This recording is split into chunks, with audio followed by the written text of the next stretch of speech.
வணக்கம். Red news செய்திகளுக்காக நான் உங்கள் சுனிதா ராமச்சந்திரன்.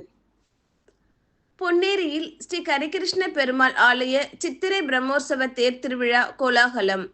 திரளான பக்தர்கள் கோவிந்தா கோவிந்தா என முழக்கமிட்டு தேரை வடம் பிடித்து இழுத்தனர்.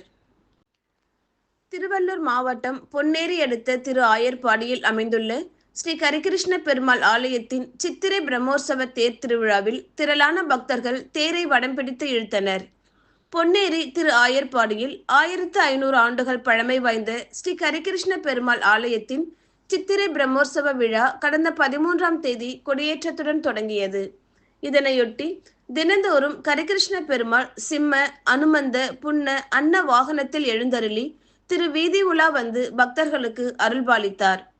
பிரம்மோற்சவத்தின் முக்கிய நிகழ்வான கரிகிருஷ்ண பெருமாளும் அகத்தீஸ்வரரும் நேருக்கு நேர் சந்தித்துக் கொள்ளும் அரிகரன் சந்திப்பு திருவிழா நேற்று அதிகாலை வெகு விமரிசையாக நடைபெற்றது.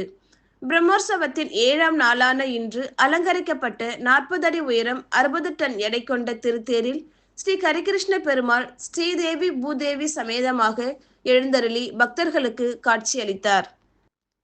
முன்னதாக எம்பெருமானுக்கும் தாயாருக்கும் ஆலயத்தில் சிறப்பு பூஜைகள் நடத்தப்பட்டு தேரடிக்கு வந்தடைந்தனர். இதனைத் தொடர்ந்து பாரம்பரிய முறைப்படி 5 கிராம மக்கள் பெருமாளுக்கு சீர்வரிசை பொருட்களை கொண்டு வந்து சேர்த்தனர்.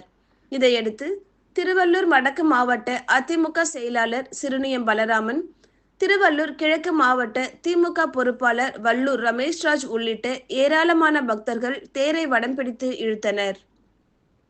பக்தர்கள் அனைவரும் கோவிந்தா கோவிந்தா என பகவானின் நாமத்தை உச்சரித்துக் கொண்டே தேரை வடம் பிடித்து இழுத்தனர். தேரடியிலிருந்து புறப்பட்ட திருத்தேர் புதிய தேரடி தெரு, பேருந்து நிலையம், தாயுமான் தெரு உள்ளிட்ட முக்கிய மாட வீதிகள் வழியாக பழைய பேருந்து நிலையத்தில் பக்தர்களின் தரிசனத்திற்காக நிறுத்தப்பட்டு மீண்டும் மாலையில் தேர் நிலையை வந்தடைந்தது.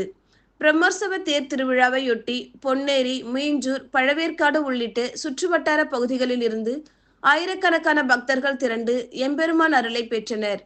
தேர் திருவிழாவை முன்னிட்டு நகர்ப்பகுதி முழுவதும் 300க்கும் மேற்பட்ட காவல்துறையினர் தீவிர பாதுகாப்பு பணியில் ஈடுபட்டனர்.